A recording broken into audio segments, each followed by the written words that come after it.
അസ്സലാമുഅലൈക്കും. Welcome to shainus.com. ആദ്യം തന്നെ ഈ ചാനൽ സബ്സ്ക്രൈബ് ചെയ്യാത്തവരാണെങ്കിൽ ഈ ചാനലൊന്ന് സബ്സ്ക്രൈബ് ചെയ്യുക. അതിനോടൊപ്പമുള്ള ബെല്ലൈക്കൺ പ്രസ് ചെയ്യാനും മറക്കരുത്. അപ്പോൾ ഇന്ന് ഞാൻ തയ്യാറാക്കുന്നത് മുട്ട കൊണ്ട് വളരെ എളുപ്പത്തിൽ തയ്യാറാക്കാൻ കഴിയുന്ന ഒരു സ്നാക്കാണ്. അപ്പോൾ അതെങ്ങനെയാണ് തയ്യാറാക്കുന്നതെന്ന് നോക്കാം. അതിനായി ഞാനിവിടെ 3 മുട്ട പുഴുങ്ങി വെച്ചിട്ടുണ്ട്.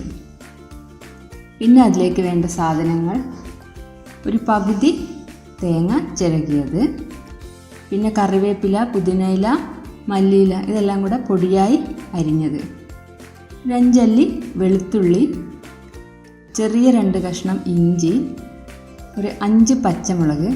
പച്ചമുളക് നിങ്ങളുടെ എരിവിനനുസരിച്ച് വേണം ചേർക്കാൻ. ഇതാണ് ഇതിലേക്ക് വേണ്ട സാധനങ്ങൾ. നമ്മുടെ വീട്ടിൽ എപ്പോഴും ഉണ്ടാകുന്ന സാധനങ്ങളാണ്. അപ്പോൾ നമുക്കിത് വെച്ച് എത്ര പെട്ടെന്ന് തന്നെ തയ്യാറാക്കാവുന്ന വളരെ ഈസി ആയിട്ടുള്ള ഒരു സ്നാക്കാണ്. അപ്പോൾ നമുക്കിത് ഉണ്ടാക്കുന്നത് നോക്കാം. ഒരു മിക്സിയുടെ ജാറിലേക്ക് നമ്മുടെ ചമ്മന്തിക്ക് വേണ്ട സാധനങ്ങൾ: തേങ്ങ, പച്ചമുളക്, ഇഞ്ചി, വെളുത്തുള്ളി, പിന്നെ ഇലകൾ ഇതെല്ലാം കൂടെ ചേർത്ത് അതിലേക്ക് ആവശ്യത്തിന് ഉപ്പും ചേർത്ത് വേണം നമ്മളിത് അടിച്ചെടുക്കാൻ. ജസ്റ്റ് ഒന്ന് അടിച്ചാൽ മതി. ഇതാണ് ഇതിൻ്റെ പാകം. കൂടുതലായിട്ടിത് അരഞ്ഞു പോവാതെ ശ്രദ്ധിക്കണം. ഇനി നമുക്ക് പുഴുങ്ങി വെച്ചിട്ടുള്ള മുട്ട ചെറിയ ചെറിയ പീസാക്കി പൊടിച്ചെടുക്കാം. ഈ പൊടിച്ച മുട്ട ചമ്മന്തിയിലോട്ട് ഇട്ട് കൊടുത്ത് നന്നായിട്ട് മിക്സ് ചെയ്തെടുക്കണം. നമ്മൾ കൈകൊണ്ട് മിക്സ് ചെയ്യുകയാണെങ്കിൽ നന്നായിട്ട് ബോളാക്കാൻ കഴിയുള്ളൂ. അപ്പോൾ നമ്മൾ കൈകൊണ്ട് വേണം ഇത് നന്നായിട്ട് മിക്സ് ചെയ്തെടുക്കാൻ. അതിനുശേഷം ഇത് ചെറിയ ചെറിയ ബോളുകളാക്കി ഉരുട്ടിയെടുക്കാം. ഇനി നമുക്ക് ഇതിന് വേണ്ട ബാറ്റർ തയ്യാറാക്കാം. ഇതിന് 1/2 കപ്പ് കടലമാവ്, അതിലേക്ക് ആവശ്യത്തിന് ഉപ്പ്, 1/2 ടീസ്പൂൺ മുളക് പൊടി, ഒരല്പം കായം, ഇത്രയും ചേർത്ത് ഇത് നന്നായിട്ട് മിക്സ് ചെയ്യുക.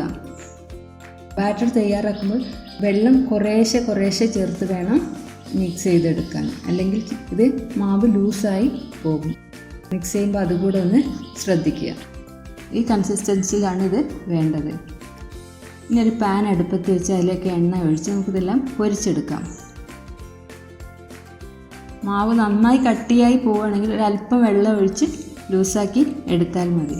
ഫ്രൈ ചെയ്യുമ്പോൾ തീ കൂട്ടി വെക്കരുത്. ഒരു മീഡിയം ഫ്ലെയിമിൽ വേണം ഇത് വറുത്തെടുക്കാൻ.